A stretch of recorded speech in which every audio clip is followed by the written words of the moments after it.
Eve di sini. Bunda di sini. Bulan di sini.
Selamat siang semuanya.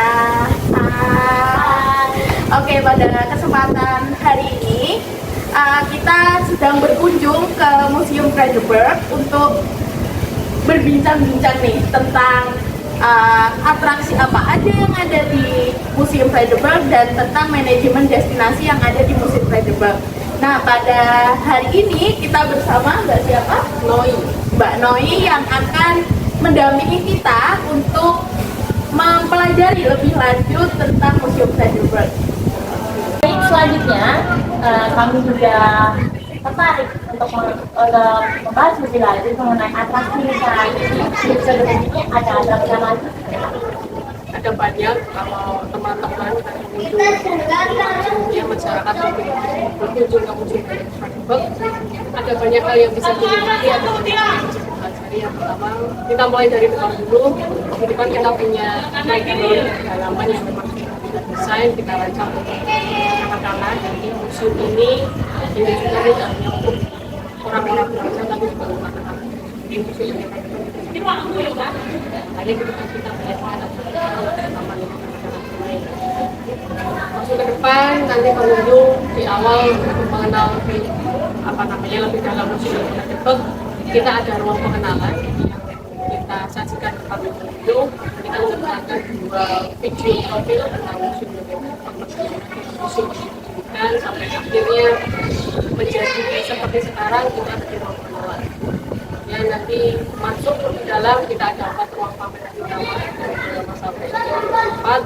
Kita punya sejarah kita punya sejarah Indonesia yang sangat panjang dari masa kira sampai nanti Indonesia di masa kita punya drama 1, nanti ceritanya adalah masa pergerakan kemudian drama 2 ceritanya adalah Indonesia di masa proklamasi kemerdekaan, drama 3 nanti teman-teman bisa belajar bagaimana kita mempertahankan kemerdekaan dari Belanda, sampai nanti di drama 4 teman-teman bisa belajar tentang bagaimana kemerdekaan Indonesia di masa itu. Kemudian ada banyak hal lain juga. Mentok ke ujung sana juga untuk wahana anak-anak kita punya namanya adalah area yang memang khusus juga kita sediakan untuk anak-anak belajar di sini. Di area Green Corner adik-adik atau pengunjung TK biasanya mereka bisa mewarnai secara gratis. Nanti fasilitas kertas gambar, kemudian sampai pensil warna lainnya. Apakah itu sudah ikut dengan tiket atau ada biaya tambahan? Itu sudah termasuk dengan tiket yang ada di depan. Dan pengunjung sekali tiket itu juga bisa mengakses semua atraksi yang ada di sini. Kemudian nanti di seberang Green Corner juga ada area untuk anak, kita ada taman bermain kecil, jadi orang tua bisa istirahat, anak-anak bisa main bersama. Terus kemudian di setiap ruang pamer drama 1, 2, dan 3 kita juga punya makanan digital yang bisa dinikmati oleh para pengunjung. Jadi tidak hanya menikmati sejarah secara letterlock atau secara ya sudah menonton atau baca aja, nggak ada itu, tapi ada kajian interaktif yang bisa dinikmati oleh para pengunjung yang lebih menarik ya. Jadi secara video, audio dan visual itu kita tampilkan lebih menarik isi yang ada di setiap ruang pamer. Untuk yang di halaman depan itu udah termasuk yang warna atraksi. Iya, jadi tiket 3.000 di Museum Frederiksberg itu sudah mencapai akses semua yang ada di sini dari halaman depan sampai belakang. Berarti yang wahana permainan di tanggal 1 Maret itu juga sudah termasuk dalam. Nih, kan Museum Frederiksberg ini lagi ada event Frederiksberg Fair. Frederiksberg Fair ini apa aja yang ditawarkan untuk pengunjung? Frederiksberg Fair kita berlangsung selama 2 bulan dari 20 sampai kemarin ada yang nanti ada banyak rangkaiannya. Di awal 15 September kita punya pameran stand museum dan komunitas. Kita menghadirkan banyak museum itu ada museum Sembilan, Kelangan, Ikatan Arkeologi Indonesia dan yang lain. Jadi kita punya wadah untuk juga mempromosikan museum-museum lain. Selain itu juga ikuti kegiatan pameran stand museum dan komunitas, kita menggunakan komunitas UMKM yang kita dengan Jogja. Jadi tujuannya adalah untuk meningkatkan daya beli masyarakat dan pendapatan. Ternyata produk lokal di Jogja itu juga oke. Selain itu juga kemudian kita punya kegiatan rutin selama 2 bulan itu namanya adalah suara senja. Suara senja. Jadi setiap Sabtu dan Minggu ketika kita buka sampai malam, kita menunjukkan sajian lain, jadi cuma pameran dan juga museum aja, tapi tidak ada live musik. Sekali lagi yang kita gandeng bukan musisi yang besar, tapi kita mencoba menghadirkan musisi-musisi lokal. Ya, kita kemarin juga sempat mengadakan namanya Bunga Sejarah, jadi kita berusaha mengkolaborasikan kegiatan yang sangat berbeda, yang satu sehat, yang satu dapat ilmu. Yang ternyata berhasil. Berarti banyak sekali manfaatnya. Betul, jadi dua tema yang mungkin tidak pernah terpikirkan di bayangan kita, kesehatan sama museum apa hubungannya, ternyata bisa dikolaborasikan dengan itu. Nah, termasuk sport tourism dan heritage dilihat. Iya. Terus kemudian kemarin kita puncaknya acara besar kita menghadirkan suku Korea. Iya. Ada satunya itu juga menarik banyak antusiasme penduduk di sini, ketika kami yang cuma 2.000, tidak ada syarat khusus apapun pemasukan mereka di sini, itu cukup menjadi daya tarik, dan saya rasa berhasil mengubah citra museum yang selama ini angker horor, yang usang dan lain sebagainya. Ternyata enggak kok, konsep di museum itu juga seru dengan tetap memperhatikan bangunan sejarah. Ya, jiwa museumnya itu tetap ada. Terus yang utama dari rangkaian proses fair tentu kita punya pameran, kemudian adalah pameran satu yang merupakan akronim dari satu tujuan, jadi kita menjadikan bagaimana perjuangan para pemuda Indonesia itu dalam meraih dan juga mempertahankan Indonesia. Selanjutnya, saya mengenai tadi kan juga sempat jalan-jalan dan mengamati di sekitar itu ada misalnya ruang saya ini, apakah hanya yang bisa masuk itu hanya yang tapi tersendiri atau kenapa bangunan tersebut Oke, ini pertanyaan menarik ya. Jadi Museum Benteng ini kan adalah cagar budaya nasional. Ya, kita punya banyak sekali ruang.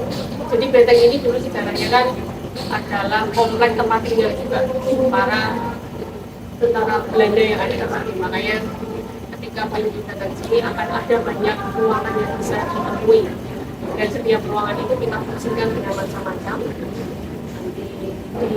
Ada yang besar ini yang bisa ditemui, namanya adalah ruang pada masyarakat lokal, itu yang bisa dikunjungi secara publik oleh masyarakat. Dan yang VIP yang melayani komunikasi, ini adalah ruang yang bisa kita khususkan untuk tamu-tamu kantor. Ini adalah akses tertutup yang kita sediakan untuk tamu-tamu kantor.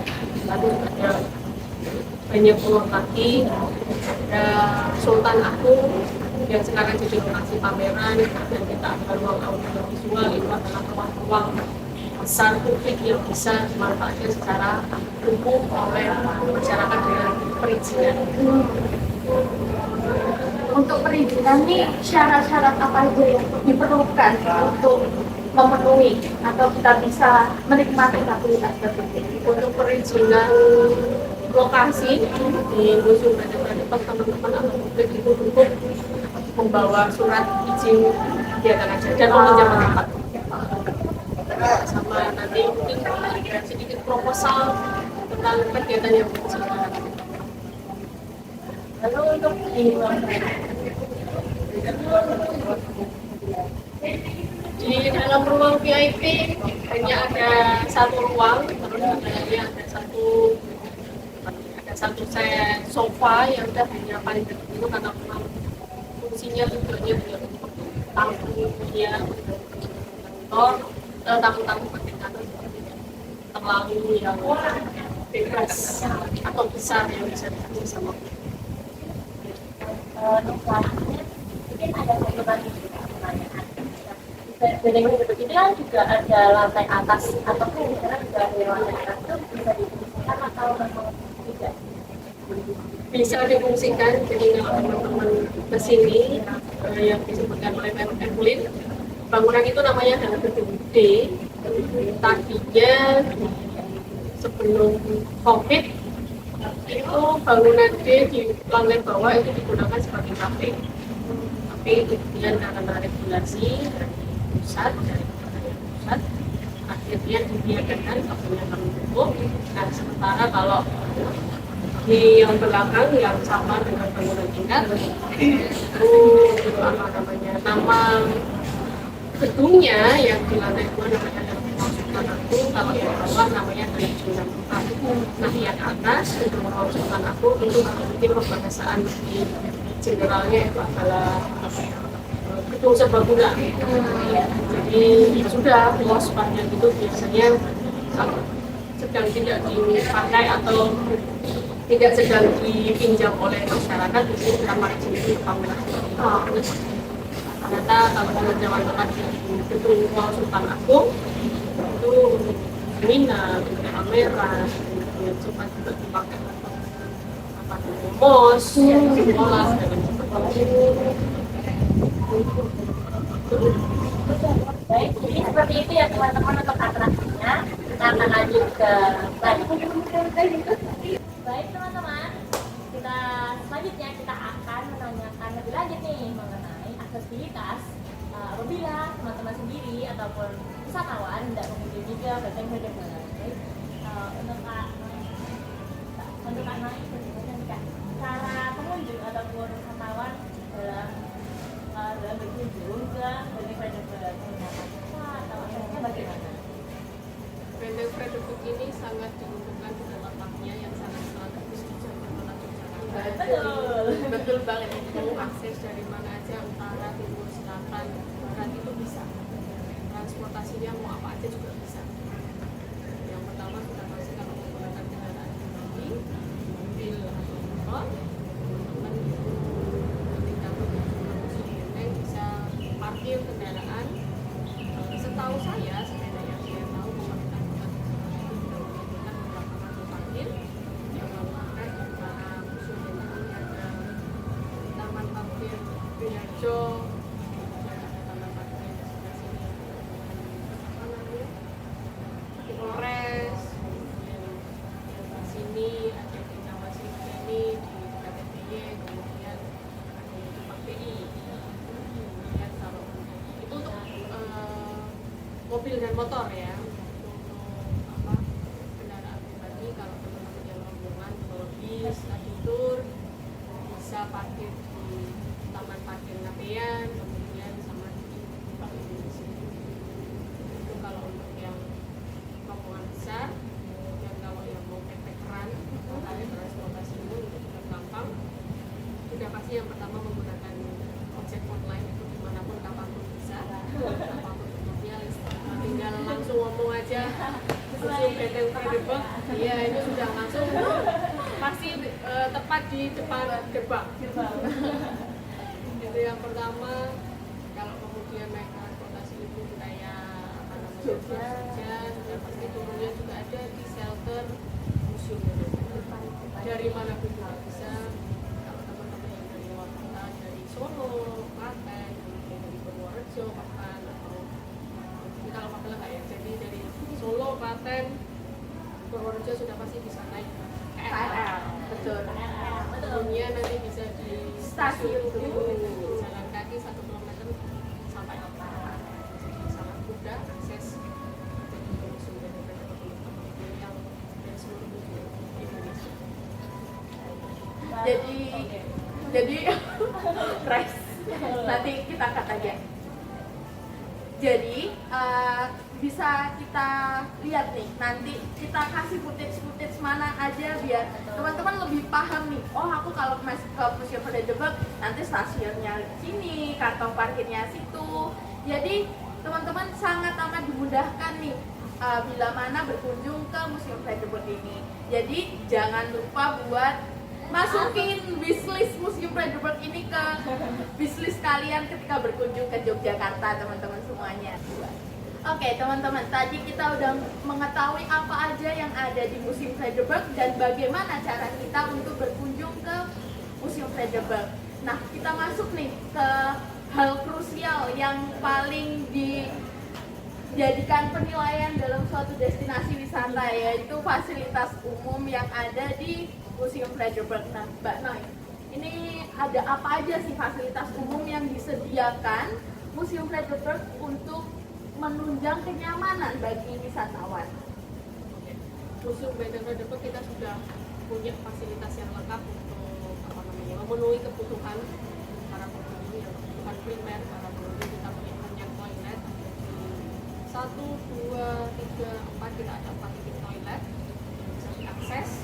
Dan kita ada musola yang diperuntukkan bagi muslim, kemudian juga ada ruang P3K untuk penolongan pertama pada kecelakaan ringan. Kemudian juga ada ruang laktasi untuk memfasilitasi ibu menyusui dan lain sebagainya. Kemudian kita juga menyediakan fasilitas kursi roda. Kita punya 2 kursi roda yang bisa digunakan secara gratis oleh pengunjung.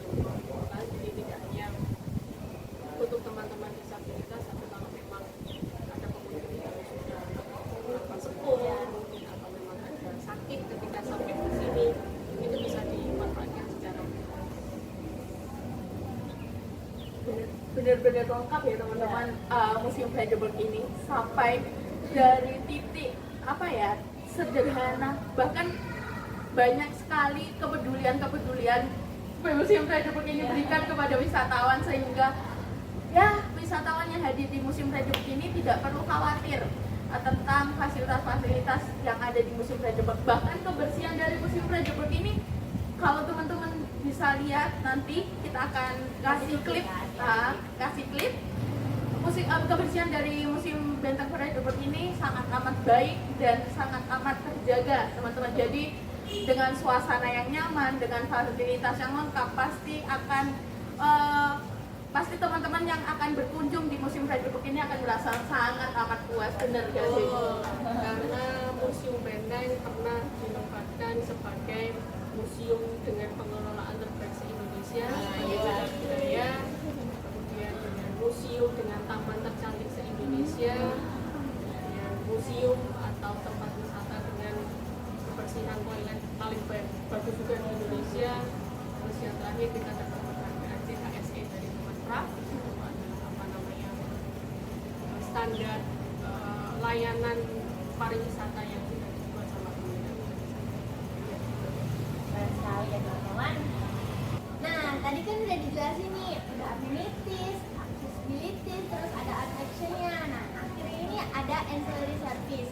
Ancillary service itu apa sih? Ancillary service itu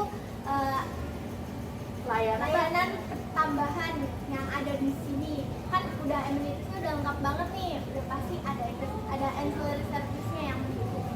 Apa ya kira-kira Mbak di sini ancillary yang bisa yang dihadirkan di sini? Kalau sampai sekarang memang kami harus mengakui tidak ada fasilitas penunjang pengunjung, karena memang ada keterikatan aturan sebagai museum pemerintah.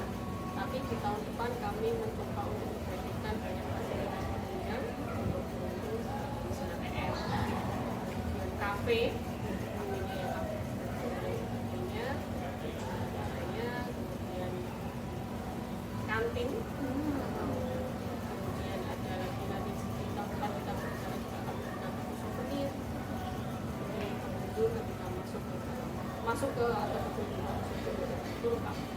Ada yang dibawa lagi Iya. kenang-kenangan. Ada kenang-kenangan yang bisa dibawa pulang oleh teman-teman ketika berkunjung ke Museum Frederiksberg. Jadi dengan akan adanya layanan tambahan dari Museum Frederiksberg, tentunya akan menambah kenyamanan teman-teman semua ketika berkunjung ke Museum Frederiksberg. Oke, selanjutnya kita akan membahas. Nah, tadi kan kita sudah membahas tentang part A. Nah, kita akan beralih ke manajemennya. Nah, kita akan tanyakan kepada Kak Noi mengenai bagaimana sih manajemen di Frederiksberg ini, mengenai produksinya atau pengelolaannya sendiri, apakah ada Museum Benteng Frederiksberg secara pengelolaan kami berada di bawah Kementerian Pendidikan, Riset dan Teknologi. Di bawahnya itu ada namanya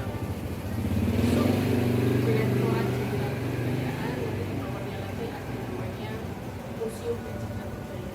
Jadi kami bergabung dengan ada lebih dari 8 museum cagar budaya kalau saya tidak salah. Kita dimasukkan dalam satu unit namanya dalam museum. Jadi nanti selain ada museum Benda Peradaban, kemudian ada Borobudur, kemudian di Jakarta ada banyak, ada museum nasional, ada museum Pemuda, ada museum Proklamasi, museum Abdullah dan lain sebagainya, termasuk museum Sangiran di Sragen. Itu kita menjadi satu bagian namanya museum. Ya, museum dan cagar budaya. Jadi penamaannya adalah Museum dan Cagar Budaya Unit Museum Benda. Kemudian di setiap unitnya nanti akan ada satu kepala unit yang menjadi setiap instansinya. Kemudian nanti dari koordinator atau kepala unit setiap instansi kemudian nanti akan menjadi teknis. Kalau misalkan tadi kan ada pemerintah juga, kontribusi nyata dari pemerintah untuk mendukung museum dan cagar budaya ini seperti apa? Kalau kontribusi nyata sudah pasti secara anggaran pengelolaan museum itu semuanya dari negara, dari anggaran negara, mulai dari revitalisasi atau perbaikan museum itu semuanya menggunakan anggaran negara. Kemudian nanti ketika kita menyelenggarakan event atau kita bisa termasuk event seperti ini kami menggunakan anggaran negara.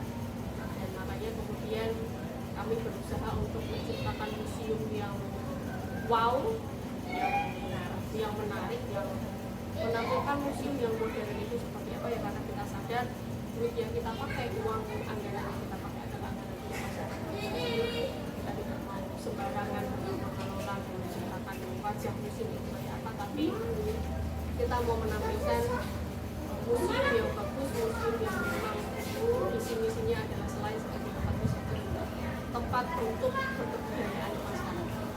Cuma belajar, cuma dapat entertainmentnya, hiburannya, tapi juga bisa melakukan berbagai macam budaya. Jadi pengelolaannya itu benar-benar untuk masyarakat sendiri. Iya betul. Jadi setiap anggaran dari pemerintah yang kita gunakan untuk kegiatan organisasi itu memang tujuan utamanya adalah untuk pelayanan publik. Kalau boleh tahu lagi Kak Non,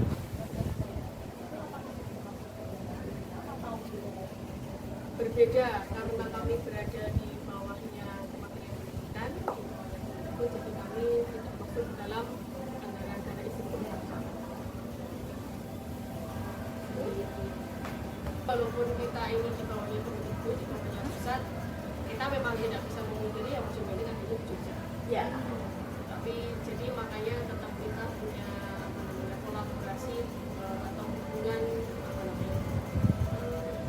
relasi koneksi dengan museum-museum yang ada di Jogja. Itu kita fokus dengan museum Benda juga di Baramus, ada satu lembaga namanya adalah Badan Musyawarah Musea di Jakarta. Museum Benda ya itu aktif di situ untuk mengembangkan bagaimana museum di Jogja ini berkembang semuanya. Jadi walaupun mungkin ada perbedaan secara anggaran, kita nggak bisa lepas dari itu. Aku sendiri juga mengaku ya museum Benda itu gede karena kita punya pemerintah. Kalau dibanding dengan museum-museum yang lain, museum kecil apa? Museum kecil banyak, ada museum bahari, kemudian ada museum tani, ya kan? Ada 48 museum di Jogja, ya mereka harus kos-kosan untuk menciptakan duit sendiri. Tapi kita diuntungkan dengan itu, tapi di situ kan koneksi itu kan terhubung dengan kita yang menciptakan lingkungan atau kehidupan berbudaya yang ada di museum, kehidupan masyarakat di Jogja itu ya museum itu selain sebagai destinasi wisata itu juga bisa biasa.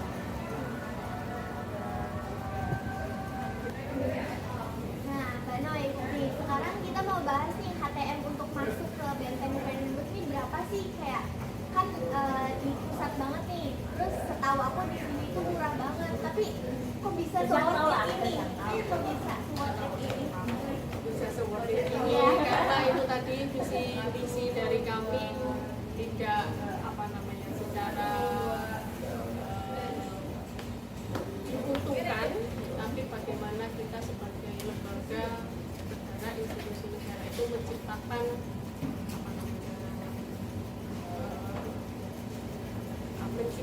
bagaimana layanan kita ini, ya tujuannya itu tadi untuk pembudayaan atau untuk sebagai wadah kebudayaan masyarakat secara umum. Di HTM kita dewasa perorangan itu 3.000, dewasa rombongan minimal 20 orang itu 2.000. Murah banget. Anak-anak perorangan, anak-anak perorangan itu 2.000, anak-anak rombongan lebih dari 20 orang itu cuma 1.000, wisatawan asing itu cuma 1.000. Bisa jadi ini sih penarik minat wisatawan karena dengan harga yang relatif murah dan terjangkau di semua kalangan. Jadi teman-teman nggak perlu khawatir, aduh di Malioboro mahal-mahal nih. Ya sama sekali teman-teman. Ke Benteng aja. Tambah pembayaran kita sekarang sudah bisa cashless pakai QRIS. Siapa nih belum bantu? QRIS sudah bisa, jadi kalau nggak bawa cash money, nggak bawa cash, tinggal QRIS saja 3.000 sama segera. Jadi situ emang harus apa ya, di zaman sekarang nih kirim tuh kalau nggak ada kayak disayangkan banget, dan di sini tuh udah ada kayak Sudah sesuai Mengikuti. mengikuti perkembangan zaman. Oke, dengan HTM seterjangkau itu Mbak Noy, untuk tingkat kunjungannya signifikan nggak? Kunjungan kita juga punya. Sekali lagi secara letak geografis kami sangat lingkungan berada di jantung kota Jakarta. Rata-rata kami setahun itu bisa minimal 500.000. Dalam satu bulan kita bisa mencapai 40 sampai 60.000. Itu sudah mulai semua kalangan, dari anak-anak TK sampai dewasa, termasuk juga disabilitas. Terendah kami biasanya itu di bulan April, Mei, Juni itu akan turun karena anak-anak baru pada ujian dan anak-anak sekolah ujian, tapi kemudian nanti akan tinggi itu ketika masa liburan sekolah Juli, kemudian nanti Agustus, Juli terutamanya ketika masa orientasi sekolah, banyak sekolah-sekolah di sekitar Jogja itu yang menggunakan fasilitas museum salah satu untuk tujuan MOS mereka. Kemudian nanti Agustus akan turun, tapi akan banyak lagi ketika di bulan Desember di season libur panjang Tahun baru.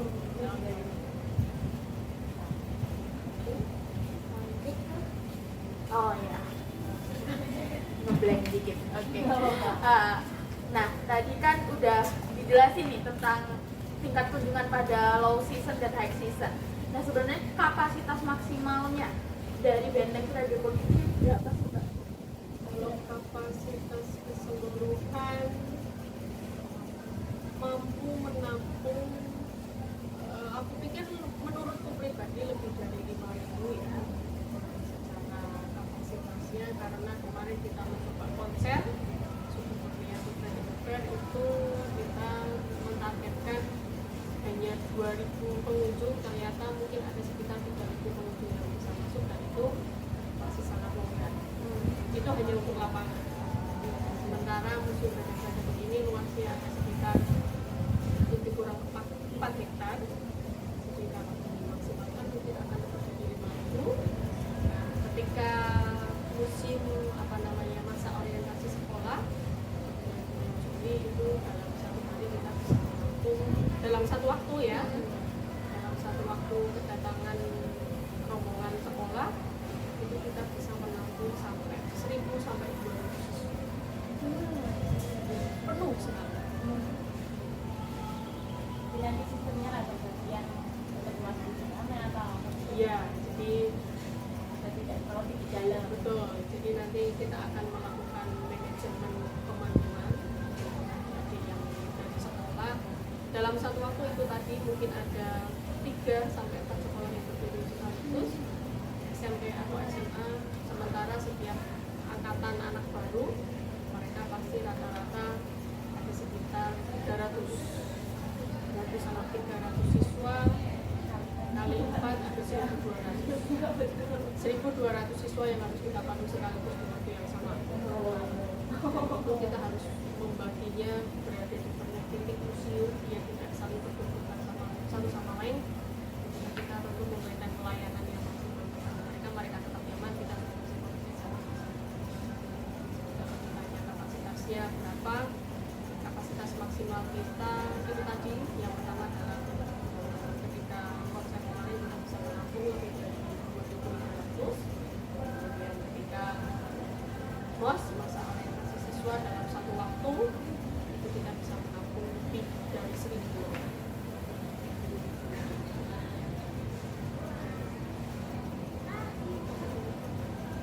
Jadi kan tadi udah dijelasin bahwasanya kalau MOS itu ada pemandu lah dari museum Radioburg.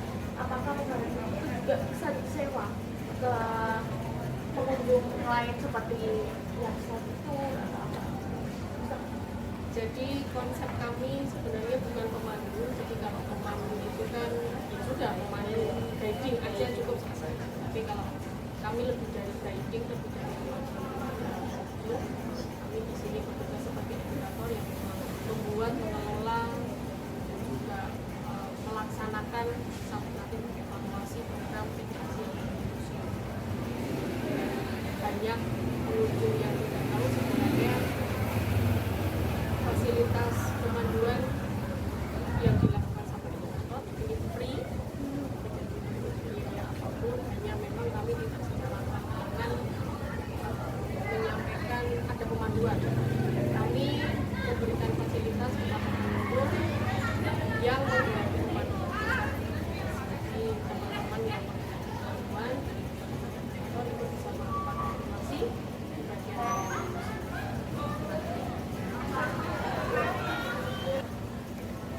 Nah, tadi kan kita sudah berbincang banyak sekali di Benteng Radioburg ini dengan Kak Moy, dengan semua yang ada manfaatnya, Glory, Niti, atraksinya juga, manajemennya, sampai ke pengunjungnya juga dibatasi itu berapa,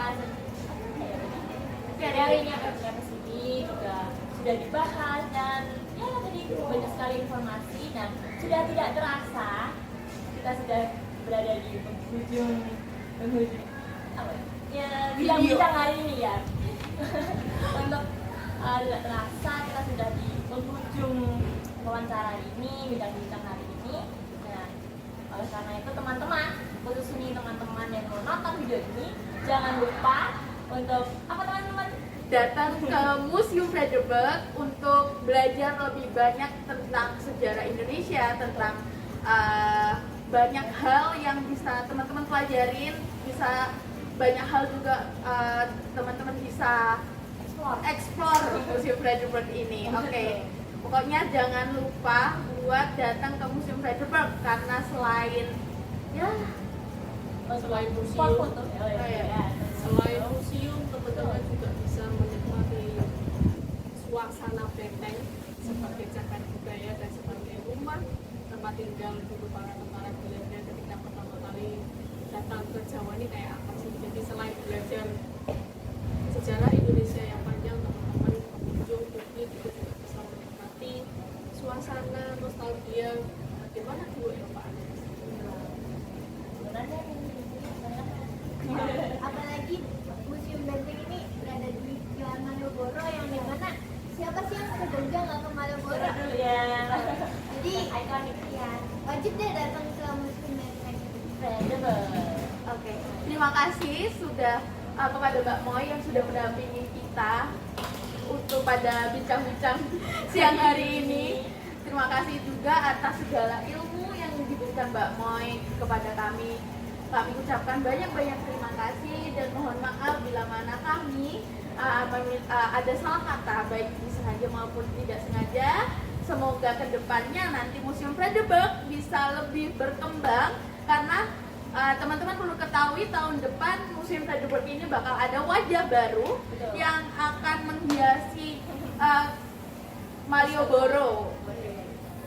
Betul sekali. Oke.